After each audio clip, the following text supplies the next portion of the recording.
Hey, what's going on, guys? So we're back here with another episode of New Humidor Editions. And man, do I have some great pickups for you guys today. So that said, we're going to start off with a goodie but an oldie, a tried and true. This is the Plasencia Alma Fuerte. This is the Natural, aka the Colorado Claro. And my favorite, the Eduardo I Toro. This is a cigar page special, per the usual. Not going to waste too much time on these because you guys have seen these. This is my absolute all-time favorite Plasencia. That said, I'm not the biggest fan of Plasencia as a brand. Yes, I'm aware that they make some of the best tobacco on the planet. I'm aware that they're one of the most prolific producers of tobacco on the planet. And I'm aware that pretty much every major and probably minor manufacturer or producer of cigars at some point uses Plasencia tobacco in their blends. However, Plasencia themselves as a brand, I'm kind of hit or miss on a lot of their sticks. At the end of the day, the Alma Fuerte in Natural is one of my all-time favorite cigars, period. However, a lot of their other blends are just okay to me at best. Some of them I really don't like. Moving on, but staying with Plasencia, we have here a cigar that is currently making waves in the industry. It's got a lot of people in a chokehold, got a lot of people's interest. We have the Plasencia Alma del Cielo. So this bag right here is actually a 4-pack. I have one of these dry boxing in my dry box currently, but these are the Boreals, aka the 6x54 Toros, as is this box here.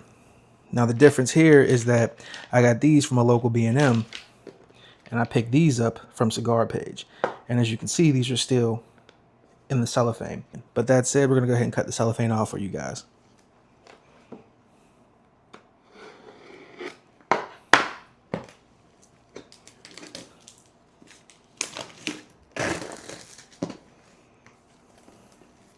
So as regular viewers of the channel know, I just recently did a review of the Plasencia Alma del Cielo in the Amanecer, which is their 6-toe, aka Hexagon, aka Hex 660, in the biggest vitola they make of these.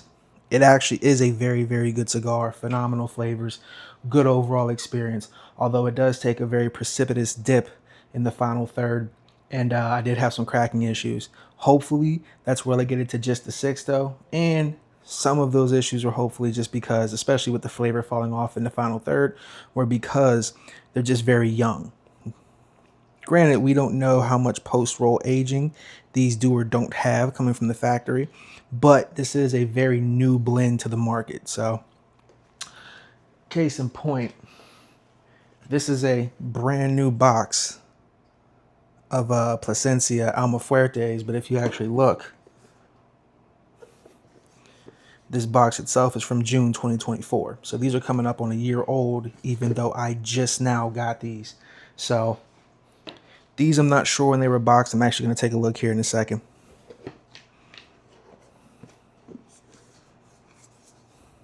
Okay, so these are literally from April of 2025.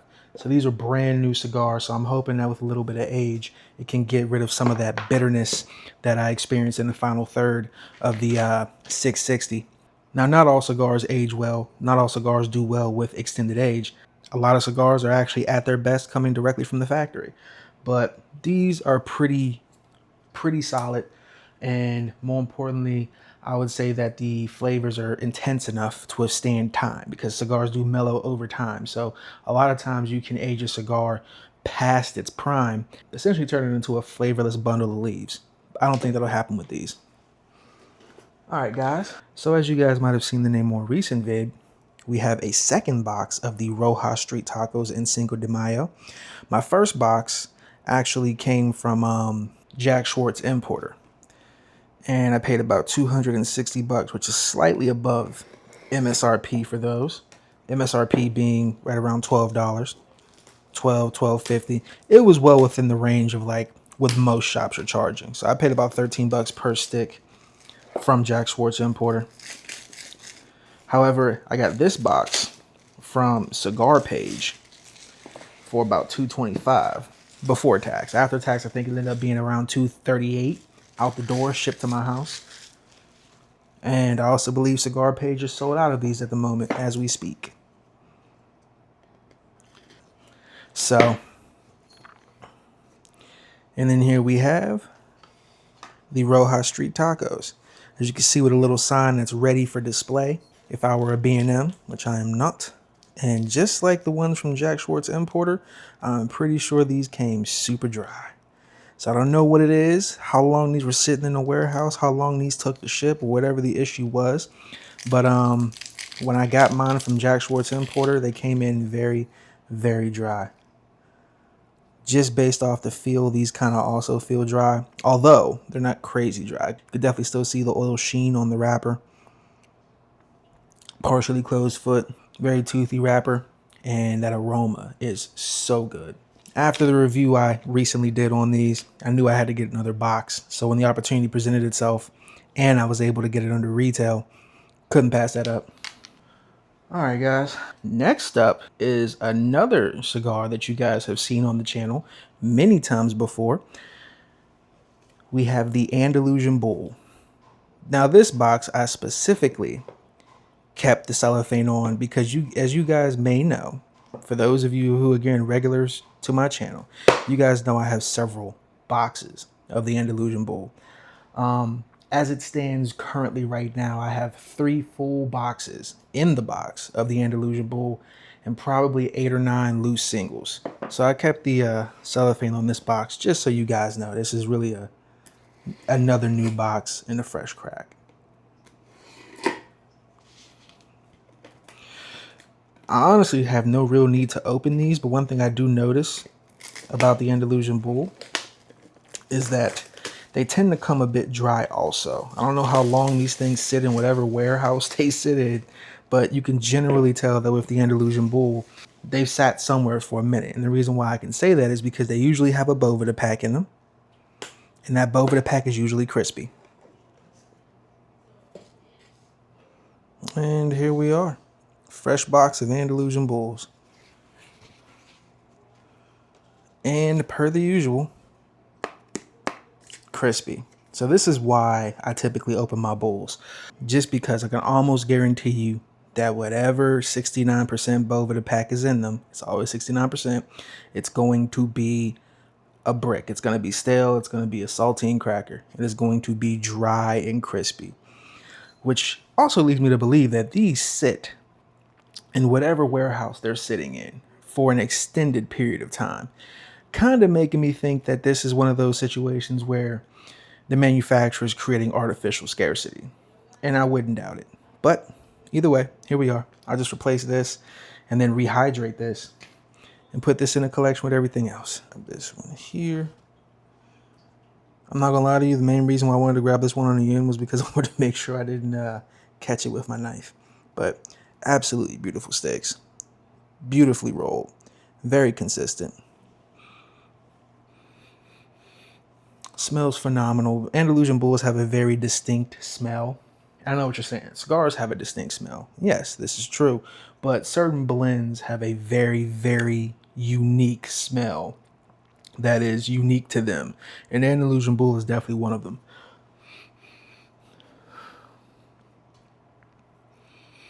What I can say is, oddly enough, this smells a little bit different.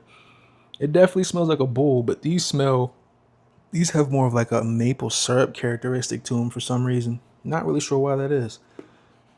So go ahead and put those back.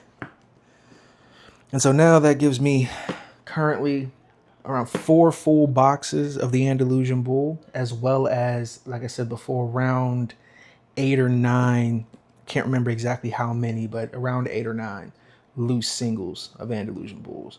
So almost 50 in the collection, which really helps with the Bulls because the Bulls really peak with some age on them. Right around 2 years, they start becoming their best. And between 2 and 5 is when you're going to pretty much get the best experience out of them. So it helps to have boxes on reserve. So this way you can kind of just keep the rotation going. All right, guys. Last but not least, we have a cigar from my favorite manufacturer. Some of you may know who that is. We have a box of the Arturo Fuente Don Carlos Personal Reserves. So this is a full box. So as you can see, I got a 69% Boveda in here. And honestly, this may end up going in the box with the Andalusian Bulls, at least in the short term. So typically when you buy a box of these, it'll come with white gloves. And another thing to note is that there's usually like a black pull tab here. Well, there was originally a black pull tab here. However, for some reason, this top tray didn't want to come up and pulled a little too hard and ripped the black tag off, but it's not a huge issue. It doesn't really affect anything. So the way these usually come, as you can see, Don Carlos Edición de Aniversario, his personal reserve, and you have 10 up here, but there's only just 10 in here, right? So there's a bottom tray, actually, with another 10. And that's how these come. Also, I mentioned white gloves. There's usually some white gloves that come with them, depending on the B&M you get them from, or depending on how you get them to begin with. Usually, you can probably get the white gloves from the B&M if you buy the box, or take the last few and they let you take the box. Sometimes they might sell them to you if you really want to go that route. It's really not a big deal. Absolutely love these. 5 1/4 by 50 ring gauge, and this blend is just absolutely phenomenal. Truly, truly one of the best variations on the Don Carlos. The prices on these can vary. I know a couple years ago, about 2 years ago, when I first stumbled across Don Carlos Personal Reserves in person, the B&M that had them was charging, I think, $30 per stick. And that's pretty on par with what you're going to see nowadays. You get overcharged. So full disclosure, I did not pay $30 per stick. I got these from one of my local B&Ms, particularly one that doesn't do price markups. They sell everything at MSRP. So I was getting these for, if you average it out, it was like $18.80 per stick. I think that comes out to right around 370 some odd dollars. And then after tax, it ends up being right around 407, 410-ish dollars.